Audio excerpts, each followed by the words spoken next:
Mirror, mirror on the wall. That's normally a question that you would put to a mirror, but I don't have one. What I have instead are three of the best experts that we could find on this subject, and the subject is who will employ Indians.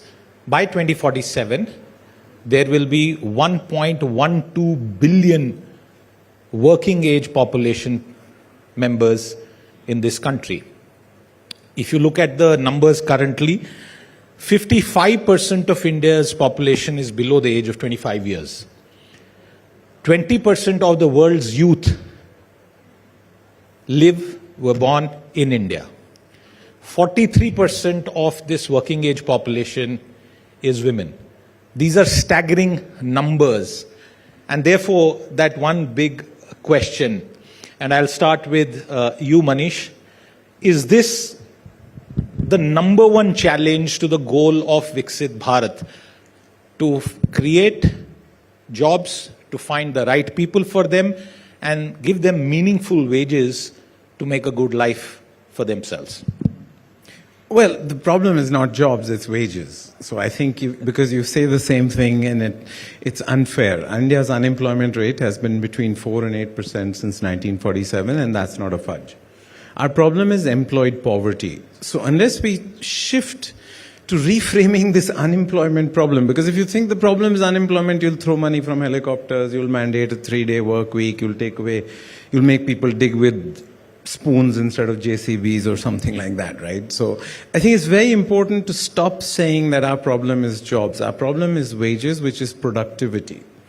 And that's a really complicated problem. If you keep saying the problem is jobs, you'll you'll oversell fiscal and monetary policy, right? If fiscal deficits could make countries rich, then why would any country bother being poor? And I've spent a few years on the RBI board. I haven't made up my mind on whether monetary policy is a placebo, a painkiller, or a steroid. It's not a medicine. It's a waste of time. Fiscal and monetary policy is not going to raise India's wages. So I think it is our defining problem, but the problem is not jobs. We have enough jobs, but we have a problem of employed poverty. Dhiraj, jump in on that. Yeah, I think I would agree with what Manish is saying. So I think there is no jobs problem, but you have a situation where there is an aspiration which is greater. So Manish talked about productivity, and I'll give him that. So there's an aspiration, which is why you see that there's a shortage of, say, farm hands in Punjab or other agriculturally rich parts of the country. People don't want to do those jobs. They want better jobs, better wages, basically. So it's not that jobs are not available. On the other hand, if you talk from the point of view of industry, there are jobs, but in many places you can't find the people with the skills to do them. So you have this paradox where you say you have a jobs problem, but I don't think. In that sense, Manish is correct. It's not a jobs problem. What you have is at the lower end, people's aspiration is for a government job, which gives a certain, high wage, job security, benefits, and so on, which a comparable job in the farm or, in an unorganized industry will not give you. So they don't want to do those jobs, and you have some amount of a safety net now. At the other end, we've talked about skilling for decades now, much like we've talked about jobs as well. And, there again, we haven't really come at a solution, which industry, government, academia all have to get together and give the right kind of skilling going forward. And especially when we hear that the nature of jobs itself is going to change, then skilling becomes even more important. Laveesh, do you agree that it's not a problem of jobs, it's actually a problem of wages, and it's probably a rush for sarkari jobs that distorts the entire debate? Well, the great thing about going after Manish is that he's already said all that needs to be said. But I completely agree with him, and of course with Dhiraj, that this is actually a wage problem.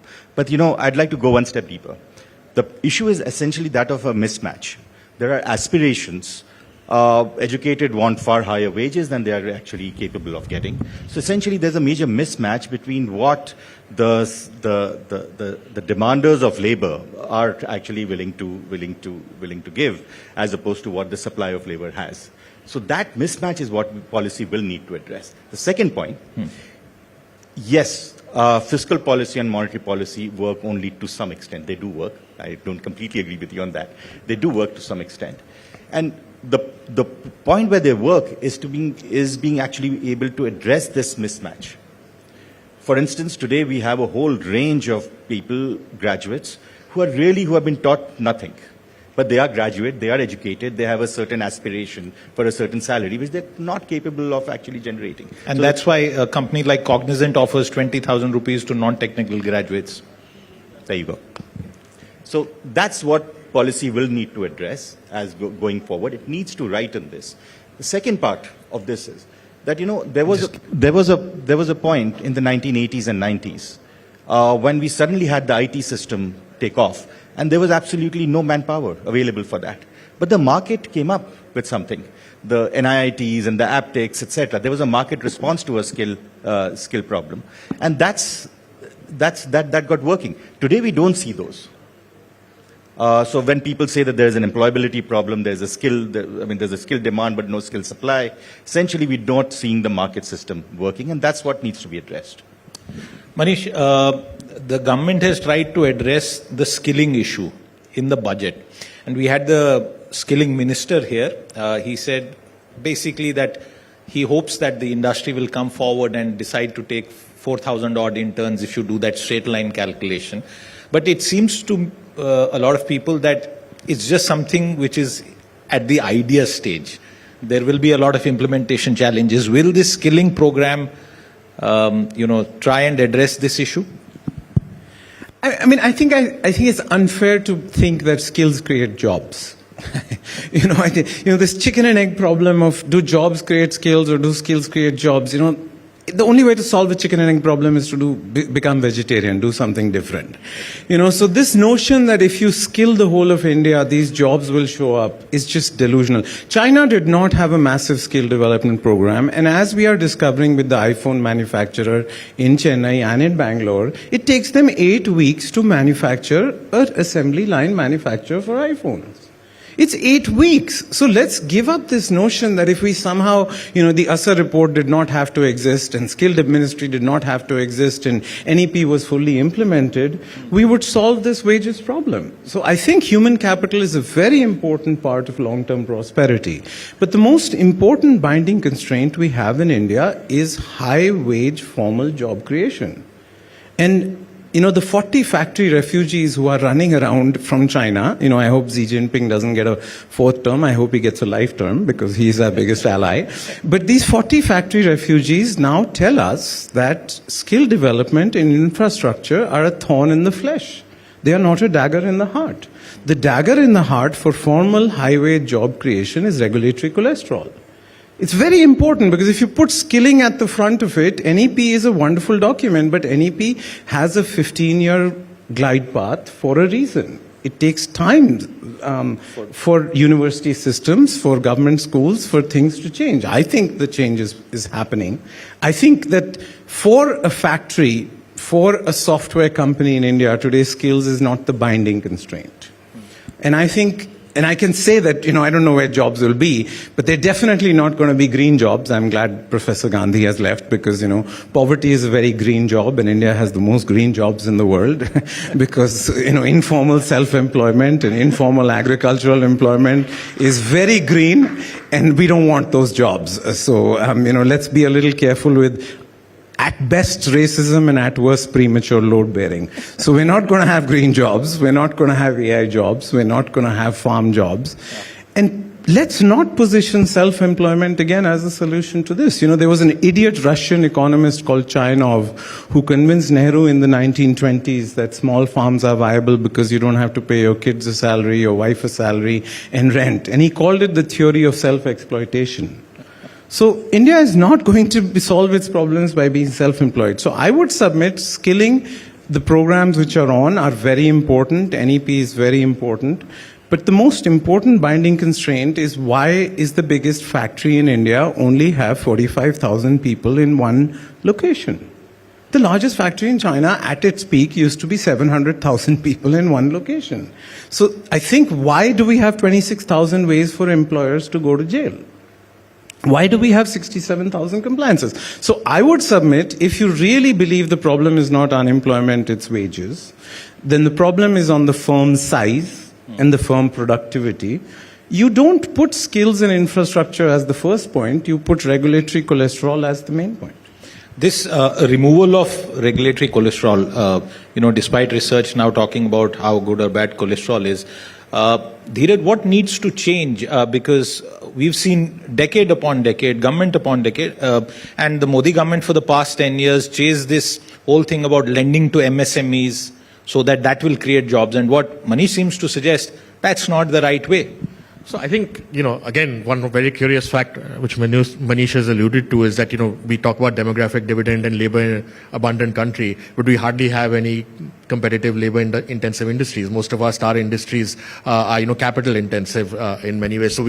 And that's really the elephant in the room. We all want jobs, but nobody wants to, face the elephant in the room, which is getting the fundamentals right, what he calls regulatory cholesterol. But if you're not going to have easy land acquisition, if you're not going to have flexible labor laws, if you're not going to have, reasonable power tariffs for large-scale manufacturing, if you're going to be pro-MSME all the time and, romanticize the small and demonize the large.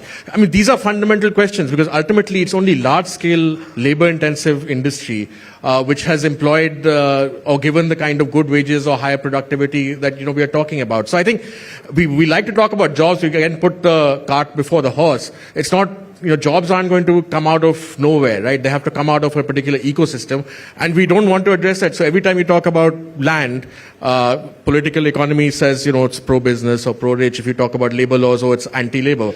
It's exactly the opposite, right? So I think, on the fundamental things, our political economy is stacked against the kind of high wage, mass job creation that, we all want. So we want something, but we are not willing to, as a political economy or as, a polity, address that cholesterol which is built up over the years and it's unaddressed.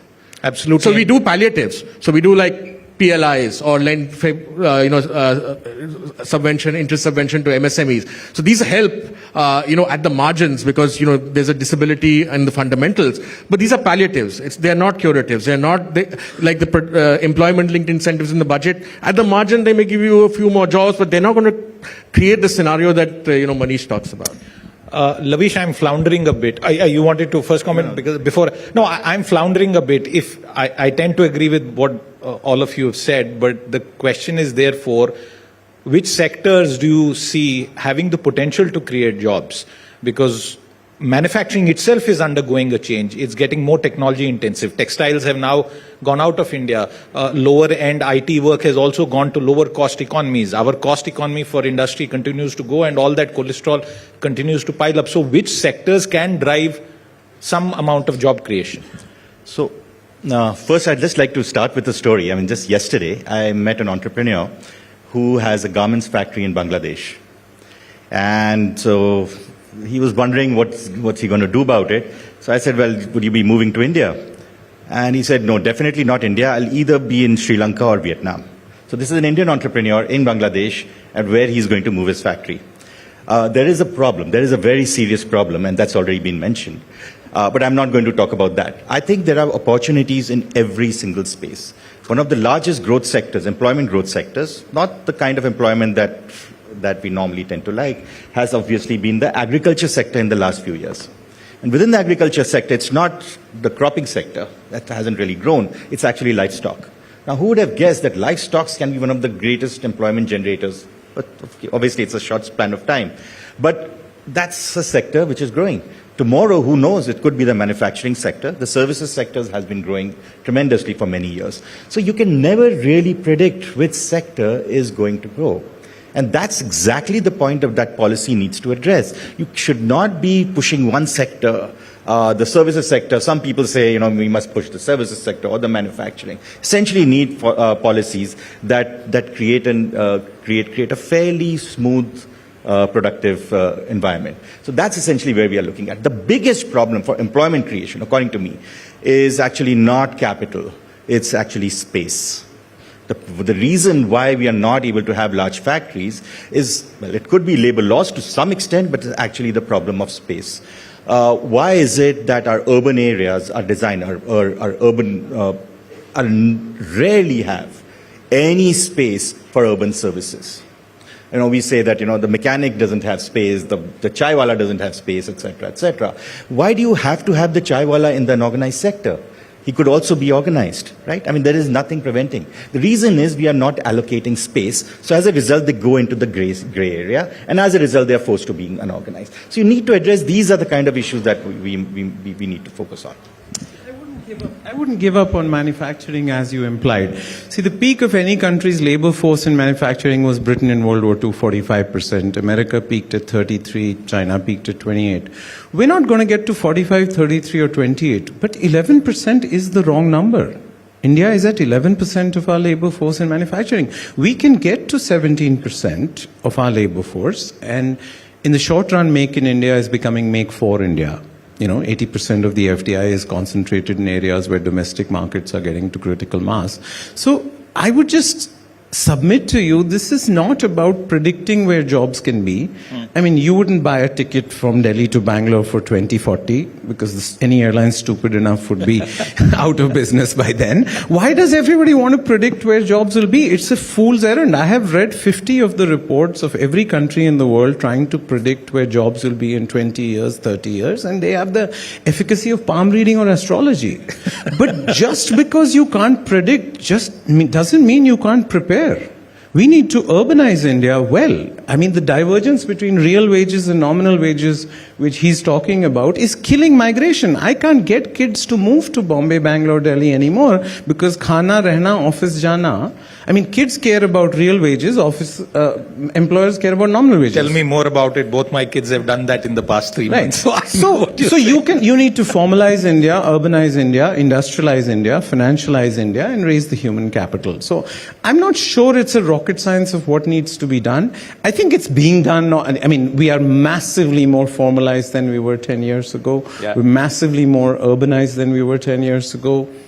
For the first time, credit to GDP ratio has moved from 50% to 75. So I think we're making progress. But I think, this China luck that we have right now is a unique piece of, it's a gift that we have. I don't want to live in China, but 700 million people have been moved from farm to non-farm employment, right? So, and we still have 250 million people on farms. We should have 20. The rest can go to factories and services.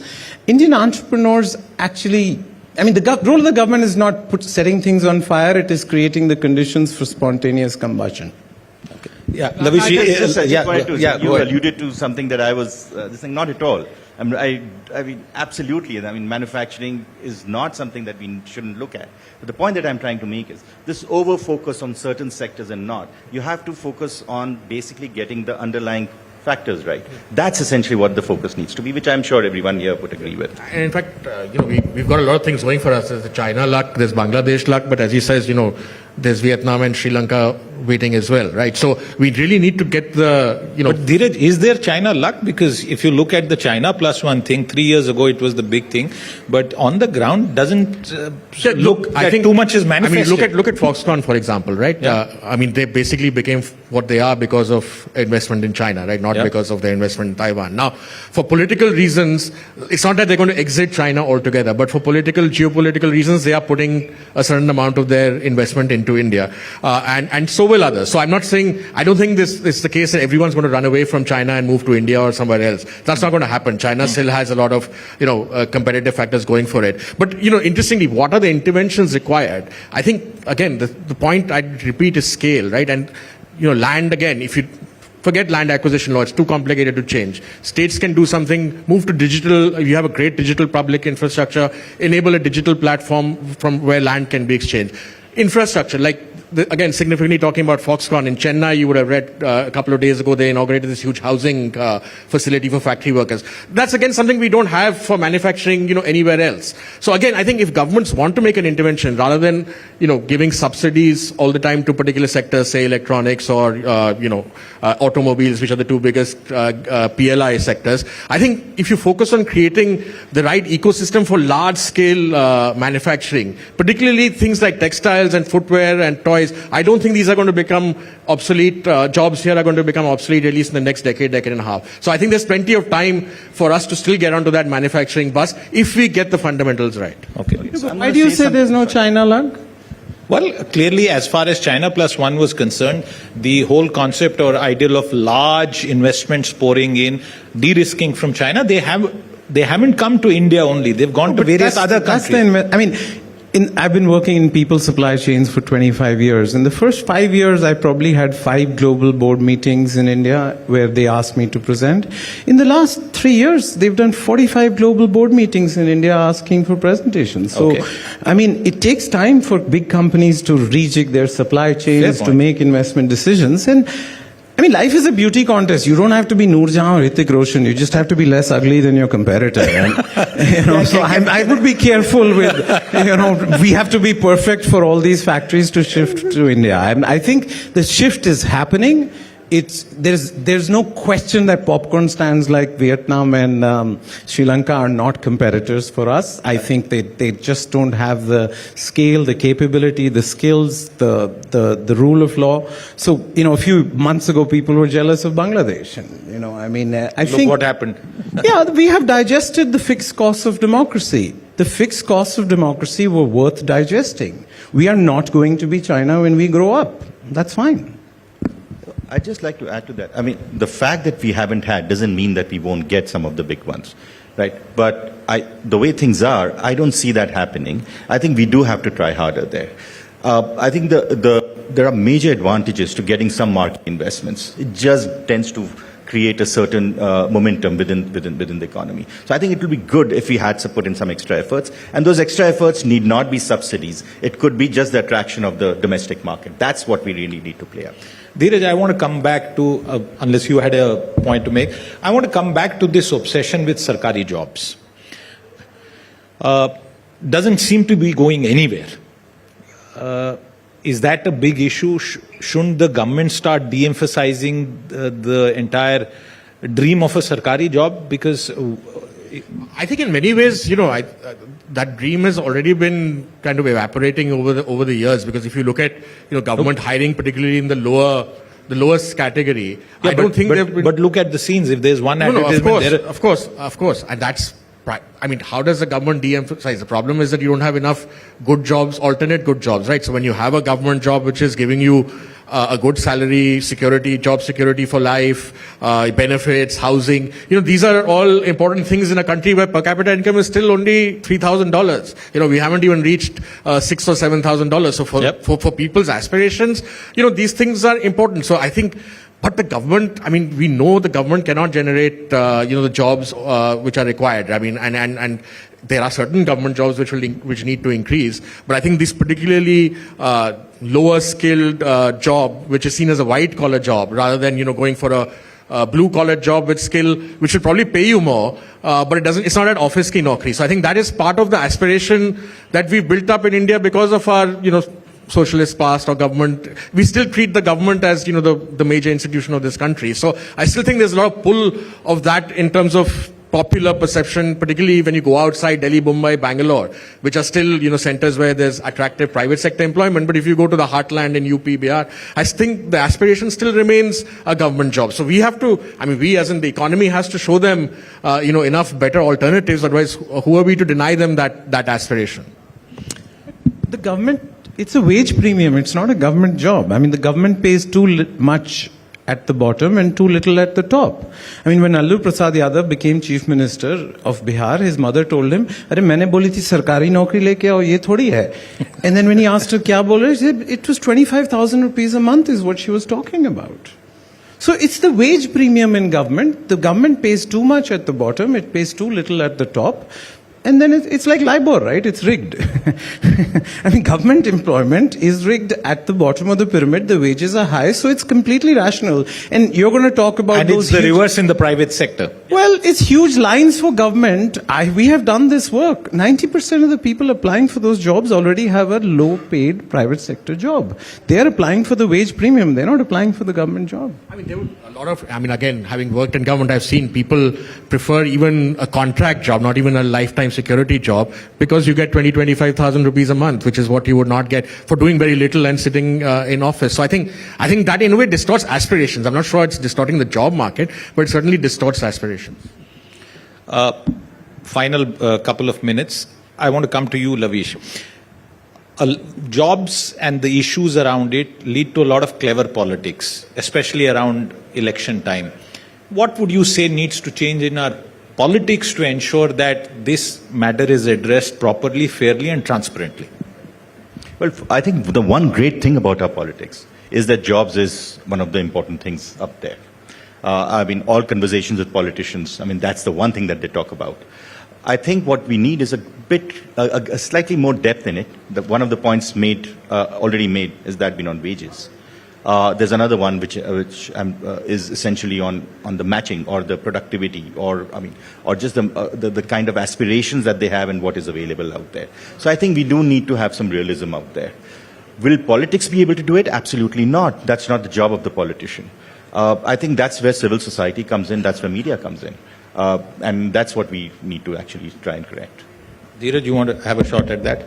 Yeah, I think, the problem is that politics raises the right questions, but doesn't want to drill down to the answers, right? So I think the easy answer is reservation or, some kind of, I think we still remain... In the private sector as well? Reservation in the private sector as well? People talk about it off and on. I think, fortunately, most political parties are, rational enough not to insist on it. I mean, there may be one or two smaller ones, but I think the problem, as you see, there was an advertisement for lateral entry which has been withdrawn because, again, reservation. So I think the conversation, the political conversation still tends to focus too much on redistribution, in my view, and on sharing the pie. We don't talk enough in India about growing the pie. And I think that's, fundamentally where we get stuck. So yes, the problem is, you're talking about the right problem, but you're only talking about it in that pie that you already have. You're not thinking about the fact that this could be 4 times bigger. So your problem or your challenge can be very different. In fact, the opportunities can be much greater. Manish, lateral entry is good. Just final point. Lateral entry is good, but lateral entry will now possibly happen from a reserved list. Is that going to be good? I'm not sure lateral entry is the only solution. I do think that ease of doing business is the same thing as civil service reform now. The steel frame has become a steel cage. I think, and it's not the 6,700 IAS officers, it's the 25 million civil servants whose mentality of prohibited till permitted, drunk driving is an argument against cars. So I think civil service reform is much broader than lateral entry, but I do think that it's time to sort of equate ease of doing business with civil service reform, because even if tomorrow we dumped all the 67,000 compliance and 26,000 ways to go to jail, they would breed in 3 years again with the current mentality. So I think it's important to recognize that civil service reform is much, and it's frustrating for civil servants, right? If you treat Gadha Ghoda equally, it is the Gadha who celebrates and the Ghoda who gets frustrated. Yeah? 99.5% of IAS officers are ranked outstanding. That's mathematically impossible. So there's much more to civil service reform than lateral entry. Okay, we started this session on that question, mirror, mirror on the wall. All three of them have actually shown us a mirror, and hopefully our policy makers and decision makers the mirror when it comes to this pressing question of jobs for all Indians. Thank you very much, Manish, Dhiraj, Laveesh, for your time with us today. Thanks.